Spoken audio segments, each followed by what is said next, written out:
Hello, my name is Leroy Smith, and I'm the proud founder and CEO of Realized Curriculum Solutions, formerly known as Realized Educational Solutions.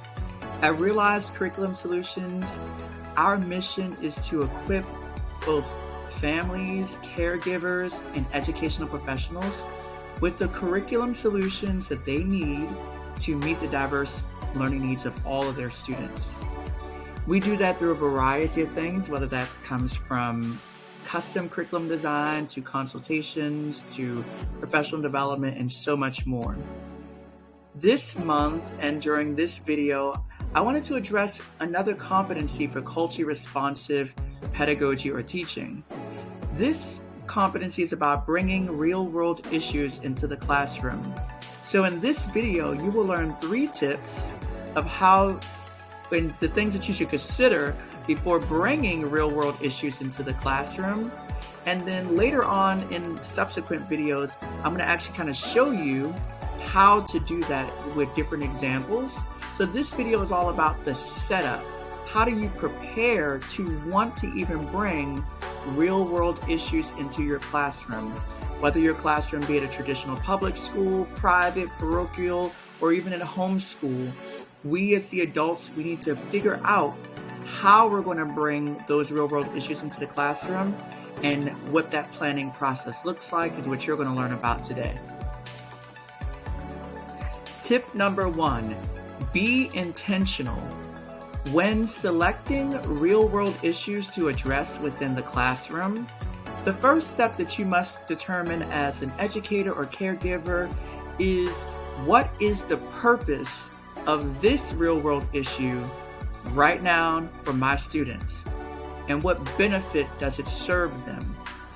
For an example, if you're teaching a lesson that's preparing middle schoolers and high schoolers to debate, and the makeup of your students may be students who might have come over through the southern border recently in the United States or in the past, whose family may still be undocumented, or if you have students who are in a lower income community whose families may look a certain way, you want to be intentional, because it's okay to address real world issues, but you have to understand that some of those issues might trigger some of your students. And we're going to get into that tip later about that. And be intentional. What's the purpose of this? Is the purpose to illuminate something that's happening? Is it to highlight progress within a specific community or on a particular policy? Is it to, name the particular concern or oppression? And how does that meld within your curriculum? Is your curriculum set up to handle that particular issue? And if it isn't, then you need to be even more intentional so that you can meet students' needs while still expanding their knowledge of real-world issues. Tip number 2. Tip number 2 is to identify opportunities versus threats. When I mean this, I'm talking about within the curriculum. Opportunities they always enhance, or hopefully enhance, students' learning.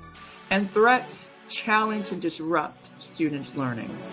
Now, this does not mean, when talking about real-world issues, that we don't try to present a curricular threat. For example, if there is a stereotypical misconception about a group of people and there's a real-world issue that you're addressing in the class, this might be an opportunity to threaten the horrible pre-misconception about that group of people by disrupting a negative connotation of those people, so that the students see in that real-world context that not all people within that specific group experience that particular real-world issue the exact same way.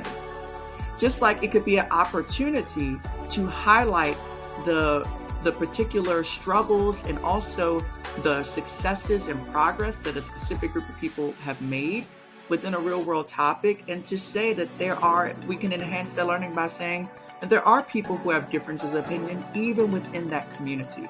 So think about, where are the real-world issues that you can think about how you can enhance students' learning in the terms of having positive understandings and nuanced understandings of various types of people and experiences.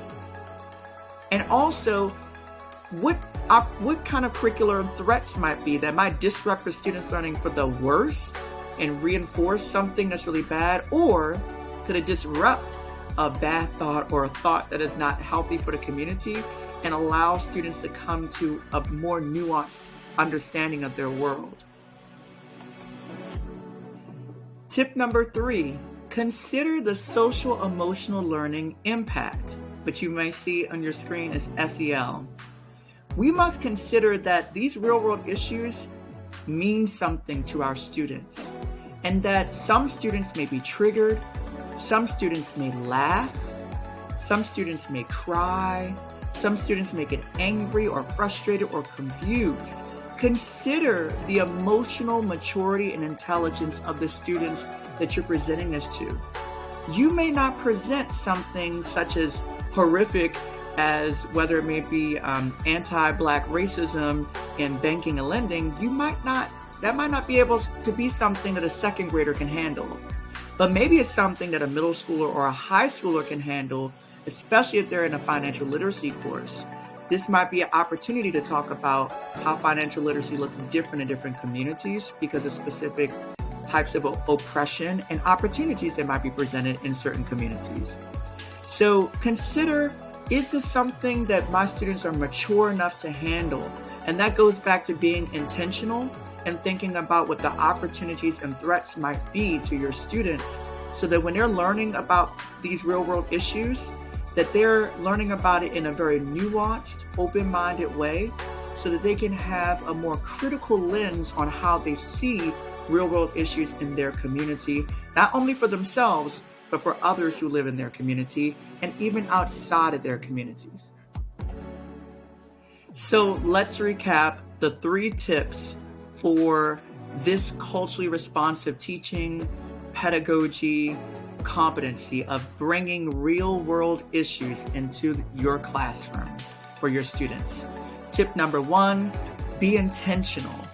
Think about what are the impacts that this content will have on your students. Tip number 2 is to think about the opportunities and threats within the curriculum. Some threats are okay because they disrupt unhealthy pre-misconceptions that they may have of specific people or issues. But some threats really do make students feel unsafe within the curriculum. Some opportunities enhance the learning by allowing students to have a more nuanced understanding of the curriculum and what's going on in the community. But some opportunities reinforce negative misconceptions that are had about or that happen consistently about specific people and their experiences. So be very clear and understand the difference between opportunities and threats within the curriculum, and be intentional about what are you trying to do. Provide opportunities to move in a nuanced direction or provide opportunities to reinforce misconceptions. Threaten and make students feel unsafe and not confirm and affirm who they are and their being and the issues that they face, or disrupt negative misconceptions about groups of people and their experiences in the real world. And tip number 3 is to consider the social and emotional learning impacts on students. Not all students, regardless of what they look like, where they come from, even if they're living through these real world issues currently, they may not have the emotional capacity or intelligence or maturity at that moment to handle that topic. It doesn't mean that they won't always be able to handle it. It just means consider where they are now and consider whether or not you really want to trigger someone. Consider whether or not they can handle and be open-minded to that. And think about how you might put things in place that even may still be triggering, but what kind of coping mechanisms can you teach your students to handle information and content that may trigger them, but is essential to understand for the real world they exist in and the real world that many other people exist in. As always, I thank you for tuning in to our mini lesson series, and I hope you realize a solution that works for you. See you soon.